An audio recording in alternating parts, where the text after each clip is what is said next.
everybody, my name is Sergey Novikov. Targeted attacks are still the hottest topic in the industry, and that's why we decided to invite our experts again and ask them some more questions about targeted attacks. So, Mr. Kostin, is it true that only big companies are subject to these attacks? Definitely not. For the moment, we are seeing cyber criminals focusing on the big companies because they can get the most profits from the big companies. They also have a very good chance of getting a successful attack against a big company with a lot of employees, where, as you probably know, it's much harder to train everybody, to secure all the computers, to make sure that the space is secure. What I do think that there is not just the big companies, also medium-sized businesses and small businesses are just as vulnerable to this kind of attacks. The question here is probably not in the physical size of the company, but the size of their assets. How much intellectual property do they have, which can be turned into money in the end?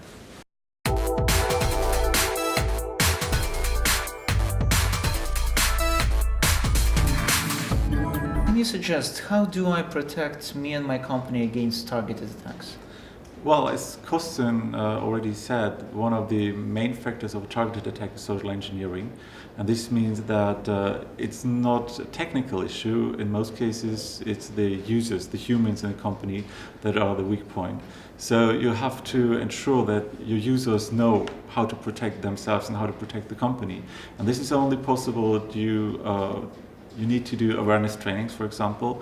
And when I say awareness trainings, this has nothing to do with, one-time training like some companies do, because if you just do it like for a new employee, you give this person a one-time training, some weeks later this person will have forgotten almost everything. So you need to do this kind of awareness training regularly, and training can be like a presentation, but it could also be, for example, just sending some fake messages through the email systems. I know that some companies are already doing it, so they're sending messages to their employees, and just to check if they will click on the link, for example, and then you go to a website and it says, in this case you would have been infected. And this is actually a very simple but also a pretty effective way of teaching your employees to be careful on what to click on. Thank you. And how many companies are affected? Do you have any numbers or no? Yeah, the numbers of infected companies and attack companies, this is actually very hard to tell, because naturally most companies don't want to tell if they're infected, because it's bad for their reputation. So unless they don't have to, because in some cases laws force companies to tell their customers if they have been attacked, but unless they don't have to, they will try not to tell anyone about it and try to solve it with, in their case, if they know about the attack at all. Like I said, in most cases a company will not find out that they have been attacked.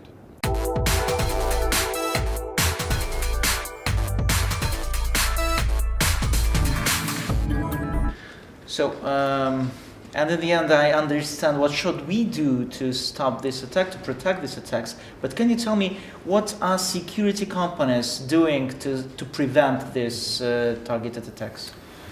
Well, obviously we haven't been just standing, and we are now working on new technologies designed to counter this kind of attacks. For instance, we do think that one of the most promising technologies is sandboxing. Through sandboxing, it's possible to isolate a targeted attack inside a restricted environment. So that means that the cyber criminals will not have access to your full computer, your full documents, and to the servers inside your company. So sandboxing is one of the options. We are also working on proactive detection technologies, which will allow us to catch these attacks as they are happening. So in every security company, in every product, there is a layered approach to security.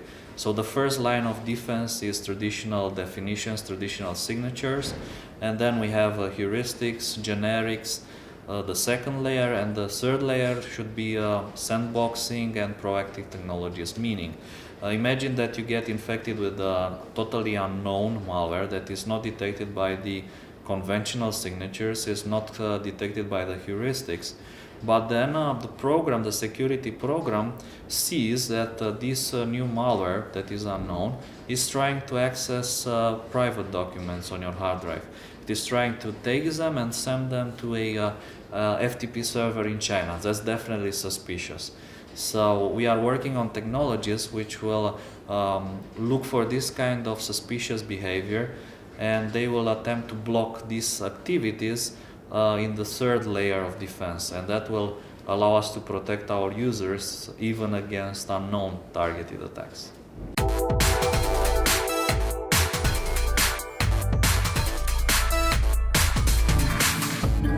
Do you think we have the proper laws for such cases? What else is needed? Well, actually, of course, targeted attacks are forbidden in every country, so laws couldn't change anything about the attack itself. But laws can be important to protect, for example, customers of an affected company. And so in some countries, it's required by law that a targeted company, if they find out about the attack, that they need to inform the customers about the incident, and in some other countries this is not required. And I think that in general, of course, it's good if a company is forced to tell the customers if there was an attack, because if credit card data got stolen or any other private personal data, at least the customers should know about it so that they can take whatever they think is useful to protect themselves. So thank you very much, Kostin, and thank you, Magnus. I think we have very useful information today, and now I'm sure that you know how to protect against targeted attacks. Thank you.